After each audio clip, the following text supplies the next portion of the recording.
Hello everyone, I hope you all are doing good in your studies. तो आगे next बार जैसे कि बच्चा यहाँ पे मैं फंडामेंटल्स के क्वेश्चन आप लोगों को करवा रही हूँ। और आज फंडामेंटल के लास्ट जो है मैं क्वेश्चंस करवाऊंगी। कल से हम साइकेट्रिक स्टार्ट करेंगे। सो अगर आप आरआरबी एंड नॉर्थ टेट की प्रिपरेशन कर रहे हैं तो चैनल पे बने रहिए। 2600 क्वेश्चन मैं करवा चुकी हूँ। 2601 क्वेश्चन आज हम करने जा रहे हैं। और होली के ऑफर्स बाई बैचेस पे लग चुके हैं। आरआरबी का जो इम्पॉर्टेंट टॉपिक बैच है, आरआरबी का जो इम्पॉर्टेंट टॉपिक बैच है, ओनली 999 में आप ज्वाइन कर सकते हैं। कंप्लीट थ्योरी बैच 1999 में ज्वाइन कर सकते हैं। इस नंबर पे कॉल या फिर मैसेज करके आज ही 7973244089 पे।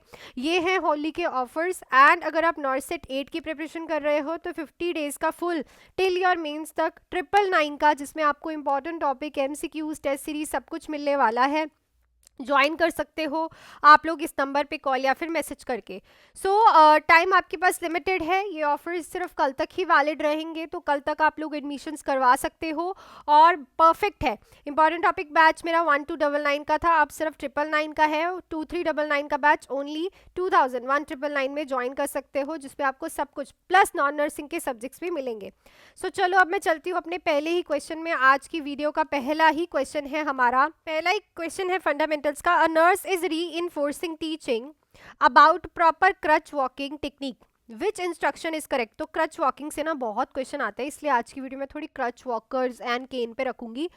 तो जब आप एक पेशेंट को क्रच के साथ कैसे वॉक करते हैं उसकी टेक्निक बता रहे हो, टीच कर रहे हो, तो कौन सी इंस्ट्रक्शंस उसमें से करेक्ट है। Place the crutches 12 inches ahead of you before stepping. Rest your weight on your underarms when you using the crutching. Keep the crutches tipped 3 inches away from the sides of your feet. Swing both legs forward past the crutches at the same time. So यहाँ पे सबसे important है कि crutches को 3 inches away रखना है from the sides of your feet, ठीक है ना। अगर आप फीट के बिल्कुल पास रखोगे, क्रच है जो ना नीचे से उसका जो लेग है उसको बिल्कुल ही अपने फीट के पास रखोगे, तो यहाँ पे जो है जो आपने वेट डाला है क्रच के ऊपर वो नहीं प्रॉपर हो पाएगा और बैलेंस भी मेंटेन नहीं हो पाएगा। जो आपका क्रच का फीट है वो आपके फीट से थोड़ा 3 इंचेस की दूरी पे होना चाहिए, ताकि प्रॉपर बैलेंस हो पाए और प्रॉपरली आप वॉक कर पाओ। क्लियर। ये करेक्ट टेक्निक है। कभी भी 12 इंचेस अहेड नहीं रखना होता। Rest your weights on your underarm. Underarm पे कभी भी क्रचेस जो आप होते हैं पेशेंट के, उसका जो है वेट अंडर आर्म्स पे नहीं होना चाहिए, अदरवाइज एक्सिलरी नर्व का डैमेज हो सकता है। बहुत बार क्वेश्चन आया है ये, ठीक है ना।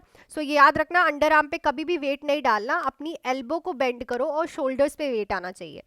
नेक्स्ट है, the nurse is assisting a client who is learning to use a walker, what action indicate correct use.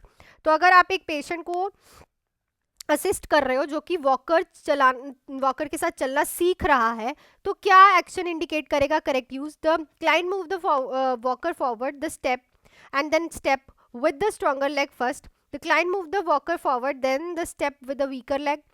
The client pick up the walker and move it forward 3 feet at the time. The client pushes the walker forward while leaning on it for support. देखो, push नहीं करना कभी भी walker को, ठीक है, उसको उठा के आगे रखना है, ठीक है ना। और कभी भी सपोर्ट के ऊपर उसके ऊपर लीन नहीं करना, बाई चांस वॉकर का बैलेंस हिला तो आप गिर जाओगे, ठीक है ना। 3 फीट फॉरवर्ड नहीं रखना है और स्ट्रॉन्गर लेग को नहीं रखना। जब भी आप वॉकर इसलिए दिया है हमने ताकि जो वीक वाली लेग है उसको वॉकर का सपोर्ट मिल सके। स्ट्रॉन्गर लेग तो आपकी ठीक है, यहाँ पे वॉकर का यूज यही है कि वीक लेग को आप सपोर्ट कर सको। तो सबसे पहले हम वॉकर को फॉरवर्ड रखेंगे, फिर अपनी वीकर लेग को आगे लेके जाएंगे, समझ गए ना। वॉकर को आगे रखेंगे जब हम, तो सारा वेट वॉकर पे आ जाएगा और वीकर लेग को सपोर्ट मिलेगी और वो इजीली आगे चले जाएगी। So this is the correct use.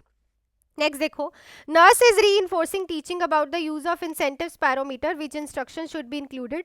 तो अगर आप टीचिंग दे रहे हो इंसेंटिव स्पैरोमीटर की, तो क्या इंस्ट्रक्शन इंक्लूड करोगे। Exhale completely before placing your lips around the mouthpiece. Keep Take a deep breath in and then blow forcefully into the mouthpiece. Use the device only when you feel short of breath. Hold your breath for at least 3 to 5 seconds after inhaling. तो जब भी incentive spirometer use करो, inhale किया आपने, inhale करने के बाद अपने लंग्स को एक्सपैंड ही रखने के लिए 3 से 5 सेकेंड के लिए जो है ब्रेथ को होल्ड करो आफ्टर इनहेलिंग। नेक्स्ट है, the nurse is preparing to administer subcutaneous injection, which site is most appropriate. तो सबक्यूटेनियस इंजेक्शन लगाते हो, जैसे फॉर एग्जांपल हेपरिन लगा रहे हो, तो कौन सी साइट जो है आपकी अप्रोप्रिएट है। Deltoid muscle, vastus lateralis muscle, abdomen, gluteus maximus muscle, so it's abdomen. Obviously याद रखो जब भी सबक्यूटेनियस मसल में आपको सबक्यूटेनियस इंजेक्शन लगाना है, सॉरी सबक्यूटेनियस टिश्यू में, तो याद रखो सबक्यूटेनियस में सबसे अच्छी एब्जॉर्प्शन जो है इंजेक्शन की वो एब्डोमेन में ही होगी, तो आप एब्डोमेन में ही लगाओगे। बाकी जो साइड्स है वो आईएम इंजेक्शन के लिए है, सबक्यूटेनियस के लिए नहीं। Next, the nurse is assisting with the application of anti-embolism stocking. What is the correct technique? तो anti-embolism stockings हम डालते हैं जिसको हम टेड हाउस भी बोलते हैं। उसकी करेक्ट टेक्निक क्यों है, क्या है? सो एम्बोलिज्म को ट्रैप करने के लिए, ताकि वो आगे मूव ना करे, हम स्टॉकिंग्स के साथ वहाँ पे एक क्या टाइटनेस क्रिएट कर देते हैं, तो वो आगे मूव नहीं करती। तो वो कब डालनी है? Apply the stockings while client is standing, roll the stockings down and apply them from top to bottom, sorry. Apply the stocking before the clients get out of the bed. Remove the stockings only once per day. तो stockings तो हमने इसलिए लगानी है ताकि एम्बुलाई further move ना करे, ठीक है। तो अगर पेशेंट जिस टाइम लेटा ही हुआ है ना बेड से, जब वो बाहर आने ही वाला है, मतलब उठने ही वाला है, अभी बेड पे लेटा हुआ है, तभी स्टॉकिंग्स अप्लाई कर दो। क्योंकि जब पेशेंट उठेगा और मूव करेगा तो एम्बुलाई मूव करेगा, क्योंकि सर्कुलेशन स्टार्ट होगी प्रॉपरली। तो एम्बुलाई तो हमें मूवमेंट से रोकना है, तभी स्टॉकिंग्स लगा रहे हैं। तो जब वो बेड पे है तभी ही उसे स्टॉकिंग्स लगा दो, ताकि जब वो उठे तो वो स्टॉकिंग, जब पेशेंट मूवमेंट करे तो स्टॉकिंग्स की वजह से एम्बुलाई वहीं पे रहे, वो मूव ना करे। नेक्स्ट है the nurse is assisting a client with dysphagia during meal time, which intervention reduce the risk of aspiration. तो एक पर्सन है, उसको आप असिस्ट कर रहे हो, उसको डिफिकल्टी स्वाल्विंग हो रही है मील टाइम पे, क्या चीज इंटरवेंशन करोगे जिससे एस्पिरेशन का रिस्क रिड्यूस हो? Offer thin liquid with a straw, encourage the client to tilt their head backward while swallowing, provide small bite and allow time to chew thoroughly, instruct the client to hold their breath while swallowing। तो obviously छोटी छोटी bytes दो, और ऐसा नहीं है कि अभी बाइट अंदर माउथ में फिनिश ही नहीं हुई है, आपने सेकंड बाइट दे दी। So let him chew properly, और उसको जब वो प्रॉपरली स्वेलो कर ले उसके बाद ही नेक्स्ट बाइट दो, मतलब पूरा माउथ जो है वो फिल अप नहीं करना। नेक्स्ट है the nurse is preparing to transfer a client from bed to the wheelchair, what action is correct? तो अगर आप एक नर्स हो, प्रिपेयर कर रहे हो पेशेंट को ट्रांसफर करना है बेड से व्हील चेयर पे, कौन सा एक्शन करेक्ट रहेगा? Lock the wheelchair brakes before transferring, position the wheelchair on the client's weaker side, have the client place their arm around the nurse necks, use only the nurse strength to lift the client.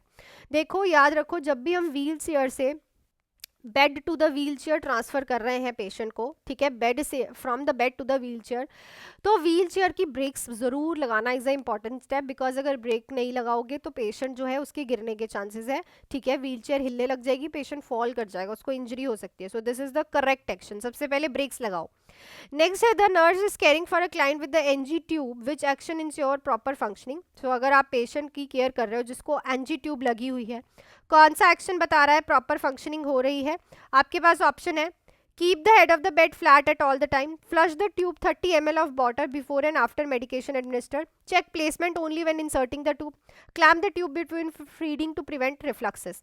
पहले भी मैंने करवाया है कि जब आप किसी को एनजी ट्यूब देते हो और उसी एनजी ट्यूब के थ्रू आप मेडिसिन भी दे रहे हो, तो मेडिसिन देने के बाद और मेडिसिन देने से पहले 30 ml के साथ आपको नेजोगैस्ट्रिक ट्यूब को फ्लश करना है, ठीक है, ताकि प्रॉपरली जो मेडिसिन है वो चले जाए। ये ना हो कि कहीं पाइप में अटकी रहे, या फिर पाइप में कहीं पहले ब्लॉकेज हो, ठीक है ना, उस ट्यूब में पहले ब्लॉकेज हो और आपने मेडिसिन दे दी तो वो ऊपर ही रहे। तो पहले उसे फ्लश करो, जो ट्यूब है उसको क्लियर करो, फिर मेडिसिन को एडमिनिस्टर करो, और मेडिसिन देने के बाद भी ट्यूब को फ्लश करो ताकि मेडिसिन प्रॉपरली स्टमक तक पहुंच जाए।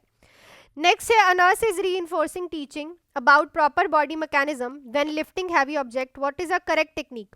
सो अगर आप टीच कर रहे हो प्रॉपर बॉडी मैकेनिज्म्स के बारे में पेशेंट को कि उसे हैवी ऑब्जेक्ट्स को कैसे लिफ्ट करना है, तो करेक्ट टेक्निक क्या रहेगी? Bend at the waist and lift with the back, keep the feet closer for better stability, use the leg muscles instead of back muscle, hold the object far away from the body while lifting। so याद रखो, उसे ये बताओ कि back muscles कम use करो, leg muscles को ज्यादा use करो, इससे बैक पे इंजरी होने का खतरा कम हो जाता है। So this is the right and correct technique. Next है, a nurse is caring for a client with an indwelling urinary catheter, which action reduce the risk of infection? indwelling catheter लगा हुआ है, ठीक है, कौन सा reduce करेगा action risk of infection? irrigation the catheter with sterile water daily, keep the drainage bag above the level of bladder, secure the catheter to the client side, disconnect the catheter for cleaning each shift। तो यही same question मैंने पहले भी आपको कराया, पर यहाँ पे ऑप्शन अलग है, उस क्वेश्चन में ऑप्शन अलग थे। हर एक क्वेश्चन डिफरेंट है, अगर आप ध्यान से सुनो, ठीक है ना। आप ये मत सोचो कि पीछे मैंने कुछ और कराया, अभी मैंने कुछ और कराया, भाई ऑप्शंस में डिफरेंस भी देखो, क्लियर ना। सो इस क्वेश्चन का आंसर फटाफट से कमेंट सेक्शन में लिख के बताओ। रिस्क ऑफ इन्फेक्शन को कैसे रिड्यूस करोगे आप लोग। सो जो मैंने कल आप लोगों से क्वेश्चन पूछा था, अब ये था वो क्वेश्चन, ठीक है, कि इंडवेलिंग यूरिनरी कैथेटर फीमेल के डाल रहे हो, करेक्ट टेक्निक क्या होगी, ठीक है ना, करेक्ट टेक्निक क्या होगी। तो जब आपको यूरिन दिखना शुरू हो जाए देन 1 to 2 इंच फर्दर आप उसे करते हो, ठीक है। क्यों, उससे ज़्यादा नहीं करना क्योंकि उससे ब्लैडर को प्रॉब्लम हो सकती है, ठीक है ना। बिफोर इंसर्शन तो आप बैलून इन्फ्लेट करोगे तो वो अंदर कैसे जाएगा, क्लियर ना।